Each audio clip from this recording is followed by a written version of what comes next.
1, 2, 3,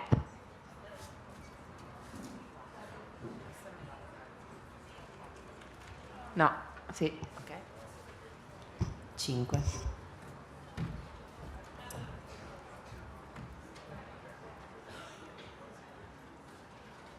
Prova, prova, prova. prova, microfono.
Estamos sempre a trocar com.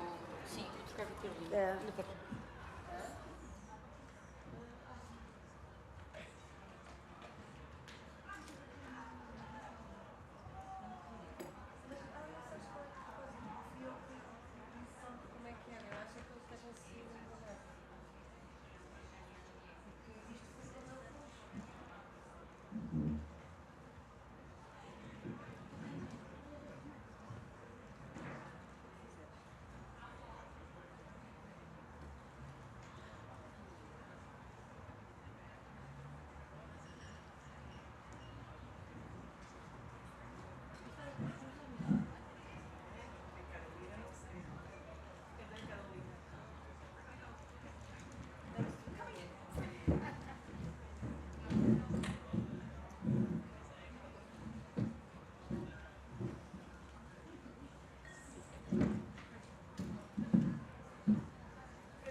Ready? Welcome, first of all, to the audience. Thank you for coming to the film, here to the Q&A, and of course, let's give a warm welcome to the director, well, and writer and DOP and creator of Baan, Leonard Tellis. Welcome.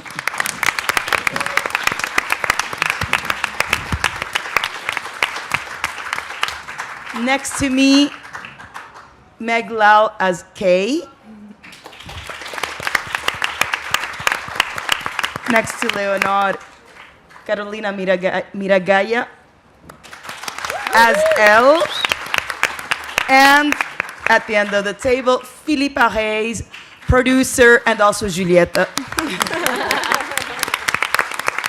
And with us here, also quite some more people from the crew, including in position, maybe there will be some questions or things that we will get to speak about the sound, the design, the art, because this is, yes, quite a detailed and very precise film in all its... si quelqu'un a besoin de traduction vers le français, vous pouvez prendre les casques là-bas. Il y a traduction simultanée vers le français. OK?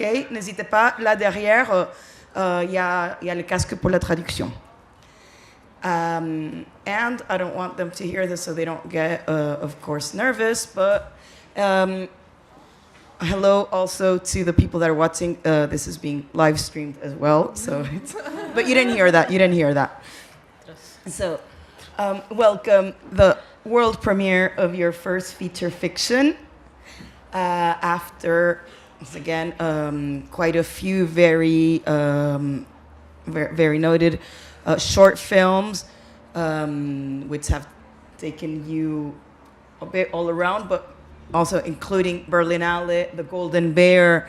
Yeah, that one was Batrakian's Land, The Golden Bear, and then in Orizzonti in Venice a few years ago, Dogs Barking Birds, other short films, and also Terra Franca hybrid documentary that after Cinema du Réel, also a few years ago, toured around. So that is why you were saying, why do you say this film was expected or awaited? I think many people were following your work, and as your first feature fiction was announced, it has been very expected as well. And I believe you have been expecting also the world premiere because it has not been a short process conceiving it and then making it.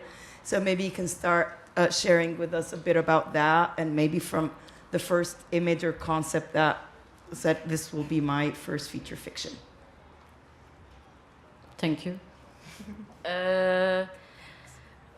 I don't know, I think it's great to finally deliver the film. It's been a really, really long process, very long, very difficult, but it's like now I can finally be relieved. Finally breathe. Yeah, for sure.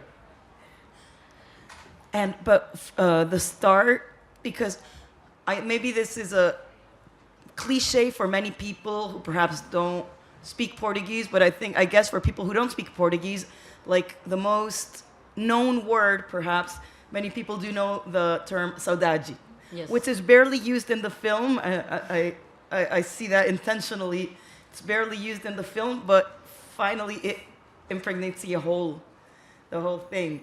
So I was wondering if you wanted to share with us the feeling, image, or mood that was at the seed of the project, and then how you developed it with the rest. I think it's more like this search for a home, like whether it's a place or actually house or a country or someone.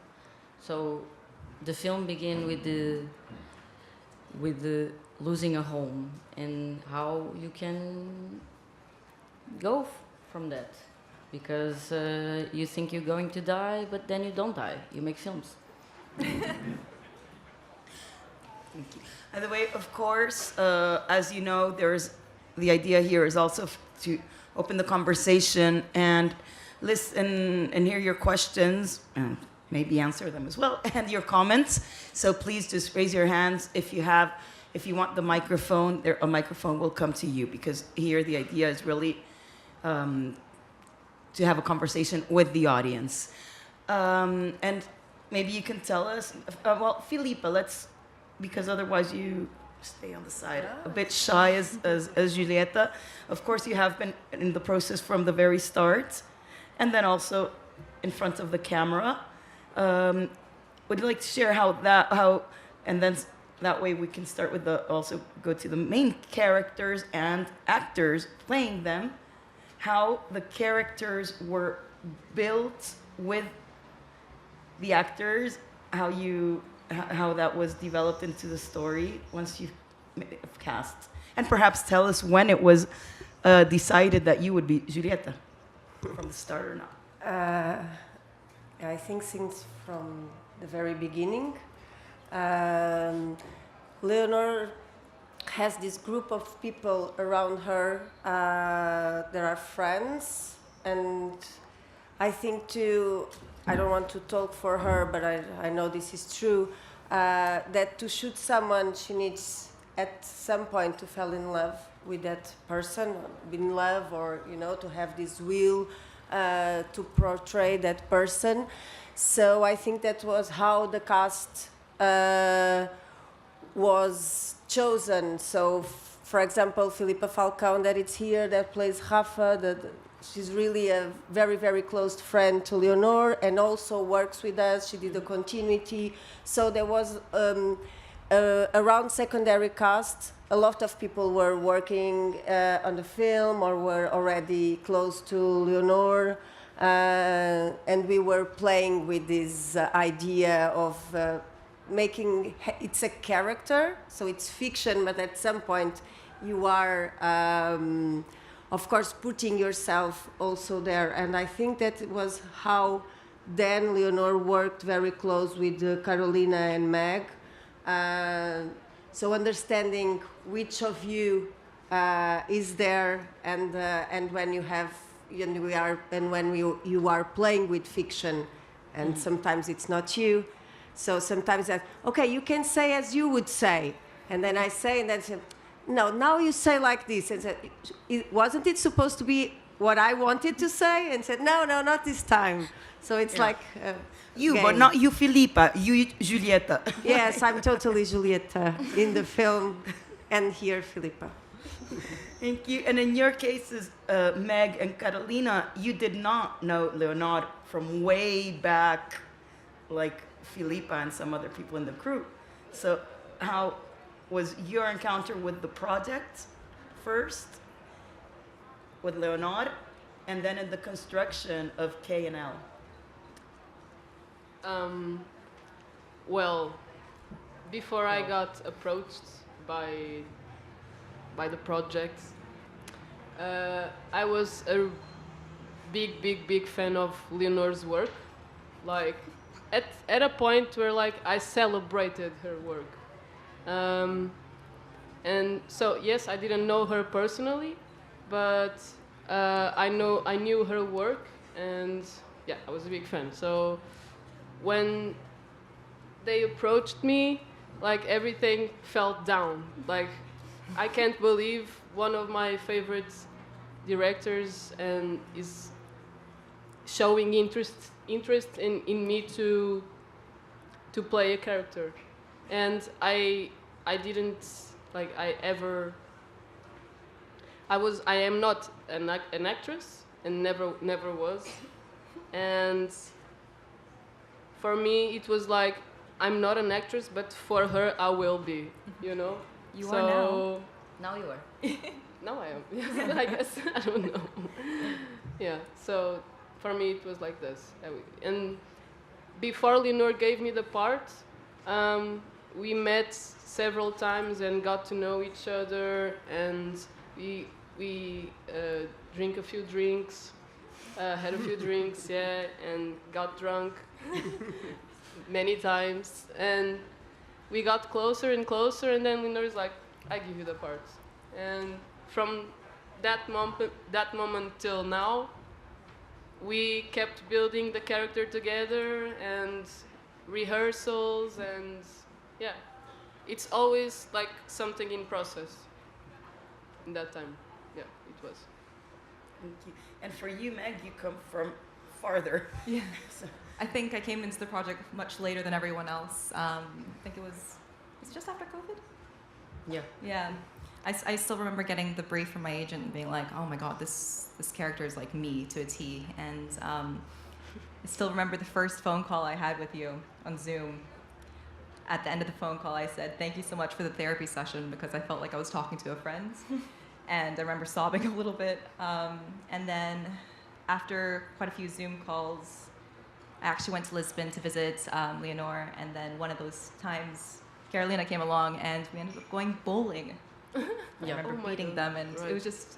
It Not was just nice. bowling, we went to play pool too. Oh yeah, I'm really bad at pool, by the way. But we went to play pool, and it just felt so natural, like from the beginning, and like spending time filming with them and just being with them, it was like, I don't know, it felt like home. are there questions or comments? Just raise your hand. Don't be shy. Don't wait till the time is over. Well, there's... Is there? No. There's something else of you, Carolina, in the film, which is music. Oh yes, yes. So maybe you can talk to us about that. also Leonard, how you integrated her music, what you asked her for, what you expected. Well,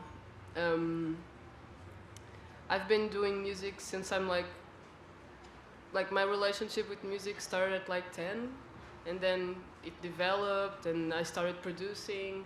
And when I met Leonor, we shared a lot of music and we talked a lot of music, and her idea and her feelings towards music for me is the same.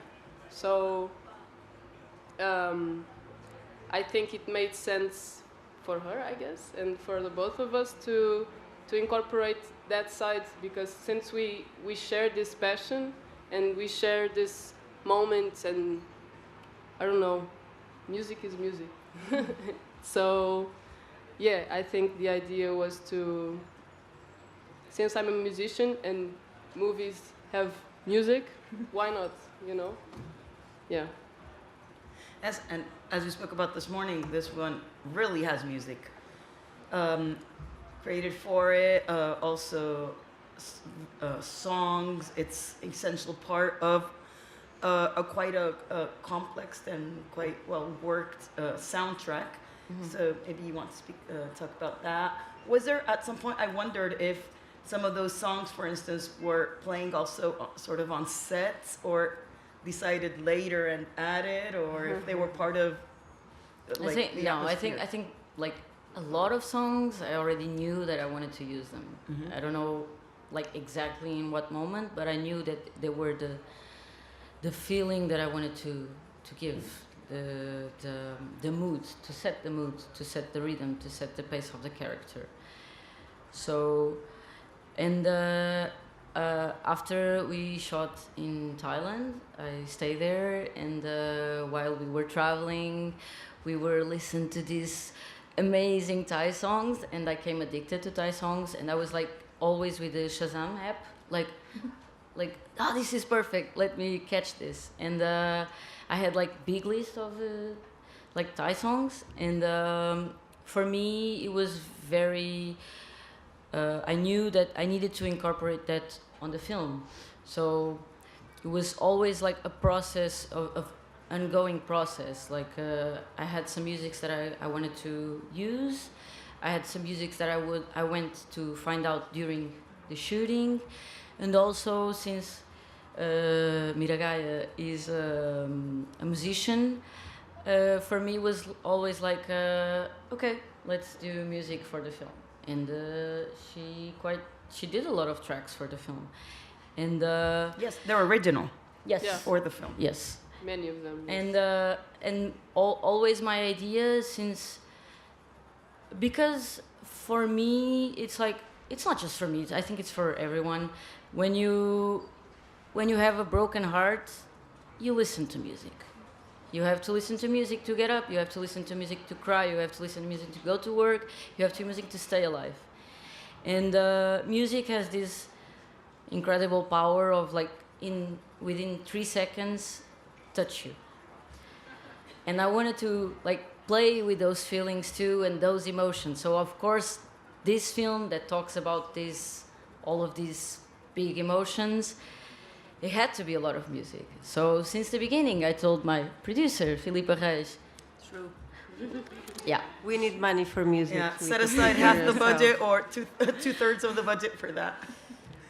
So, and I think, like I said already before, it's when you listen to these songs, because it's the songs you usually listen when you are at home or when you are driving your car and you listen to the radio. You know these songs, you know Chaka Khan, you know all of that. So these songs, like we start to sing and we start to have fun, and also it can like, it builds this idea of a real person and not just a character, a fictional character. No, it's a real person. And yeah, I love music. Thank you. Question, I think we all do. Question or comments in the audience, so that I don't just keep the microphone. Please, a microphone is coming to you. Two microphones are coming to you, actually. Thank you so much for the film. I thought it was incredible, and I wanted to ask about this choice of having the two cities, Lisbon and Bangkok, intermingled in the movie, and even the protagonist Elle being an architect. At what point did that come into the story? And yeah, if you can just comment about that. Thank you. Okay, about the two cities, I think like since the beginning of the project, I had like this dream of one day I could shoot in Southeast Asia. So for me, it was like, okay, I don't know if in my life I will ever have the opportunity to make another film. So let's put all the chips on this film, and let's see how that goes. So I wanted to go there because of the aesthetics, because I love Asian filmmaking. So for me, it was important to have that part on the film, and also because I feel like we tend to look a lot to the difference, and we don't look for what make us all together. And I try to find Asia or in Lisbon and the other way around, and play with that, because when you're not in a good shape, you don't know what you're doing, and you live a lot inside your heads, and it's very hard to process where you are. So, and in the end of the day, it doesn't matter, because when you're feeling lost, like, you can remember very well some memories, but sometimes you don't remember that you went to work on that day.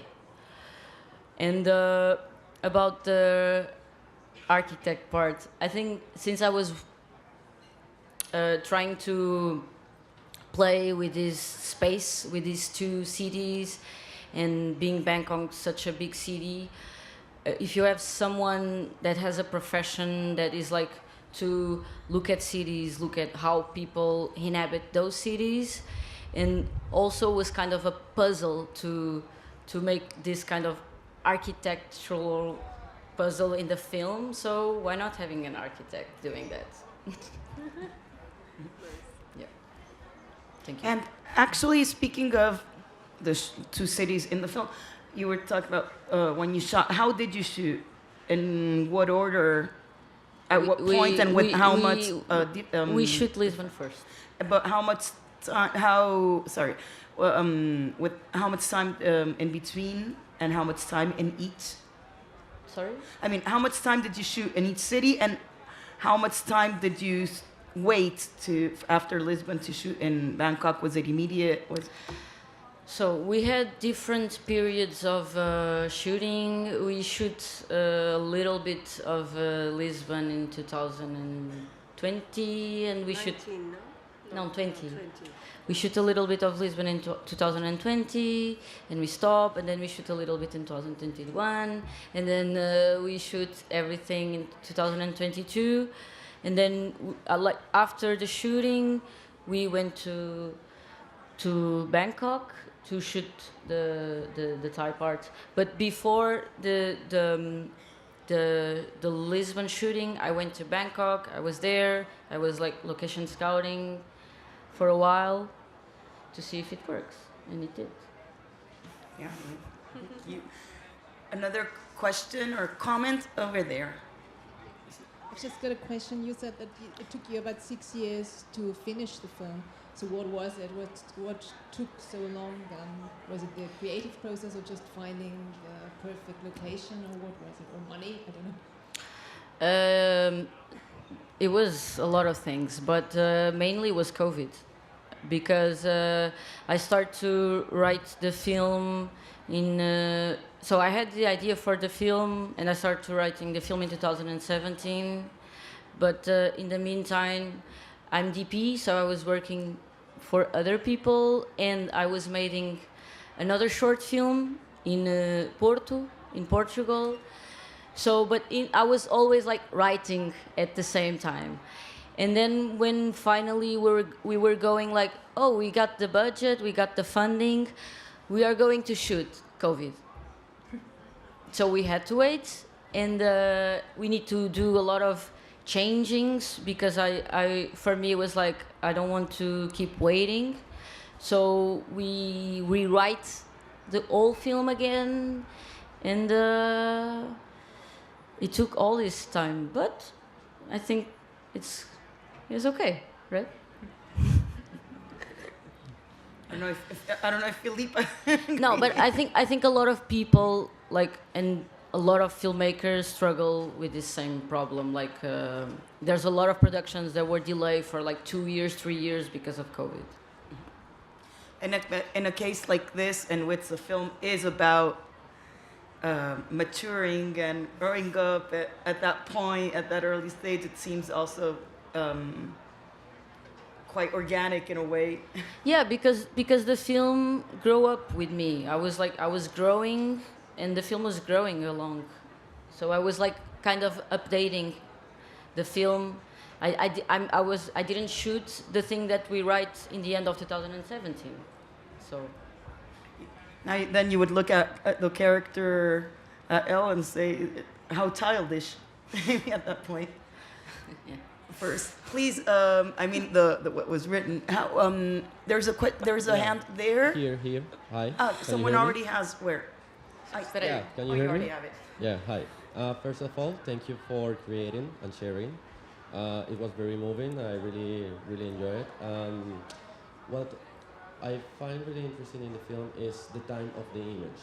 So I'm really interested in how it was conceived or planned in the script, and how did you get to manage at the end in the editing process? I don't know if my question is clear. Because I just don't understand the time of the time of the image. Type or time? Time. Because Okay. you can think philosophically about it, but I saw that, for instance, the production design. Sorry? The production design also created a sort of time in itself. For instance, the constant presence of the blueness, the constant presence of the blue color, of the color blue, or the constant presence of so many details that at the end, I don't know if you plan it like this, or is this just me overthinking as a main character. So I'm just curious on how it was planned from the very first beginning, and how did you get to construct the chronology of the film at the end, in the editing process? So it's very hard because because I have a lot of things inside my head, and it's since the beginning I had a lot of references from the things that I was looking for, and I guess when I start doing location scouting, I knew very well what I was trying to looking for, and we always try to find places that they were not we didn't construct a lot or change a lot the places. They were like they are, and not just in Lisbon but in Bangkok as well. So for me it was always I always try to find places that I knew how to shoot them because I already was there, or the places has some kind of meaning to me, or something happened there. So for instance, the thing of the blue elevator, we were searching for colorful elevators along many places. And once we find the right elevator, it was okay, this is the right elevator. We didn't need to paint, because there was a blue perfect elevator. And I think it's very obvious that my favorite color is blue.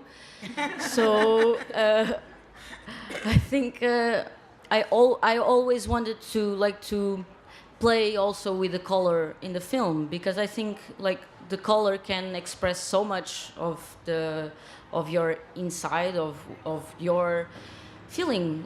Today I feel like this, so I'm going to use this color, and we could play a lot with that on the film. So, and I guess since the beginning I knew a lot of things, But in the editing, it was a difficult process, the editing, because you have the script, which is very structured, because we write for a long time. We write for like 3 years, I don't know, 3-4 years of writing, and then you go to shoot. And now, before the shooting, you start working with the actors, and you start to destroying the script. And when you go to the shooting, you destroy the rehearsals. So when you see the rushes, you see, okay, now I have a puzzle to try to build. And because if you I don't know, like, this is my process, I don't know for other people, but when you put the film, like the image, like they were written, the film was a piece of shit. So we needed the process of finding the film again, or trying to find what I wanted to say with the film, was a really long process. I work with 2 different editors, and in the end, I myself was working on the editing to find like the pace, the rhythm, like how, like, because things always talk with each other. Like you see this, and this will resonate later. So it is a very, like, it's a lot of work. How long did the editing take? I don't know how long it was. I don't think it's that long. I think you suffer a lot, but I don't think it was that long. You really? No, because it's true. Because when No, things it start, was like 3. everything is fast. Yeah, but I it think was we like waited 3 a lot. months, and then more like 1 month, and then more 3 months. Yeah, but so you it was you stop a lot. So if you put everything in a row, I think it was not that long. I think it seems long to you. maybe because I was shooting something. Yeah, you were Yeah. doing other things in between. And I was maybe editing on my day I off. would add that in my perspective, Leonor knows very well what she wants. So what sometimes it's hard is to find, for example, the right location, and you have to search a lot. But when she sees it, it's okay, it's this one. And don't show me anything else, I want this one. And I think it works also kind of the same in the editing. You know very well what you want, you know, and once you find it, you know, you start building around it. And you know very well what you want from the actresses, and you know very well, so it's like... Yeah, but it's hard to get there. Yes, but it's inside you. Group therapy. So, does someone have... There's a hand here. If the microphone can please come. They're bringing the microphone to you. Ask you, what did you want to say with this film? Sorry? What did you want to say with this film?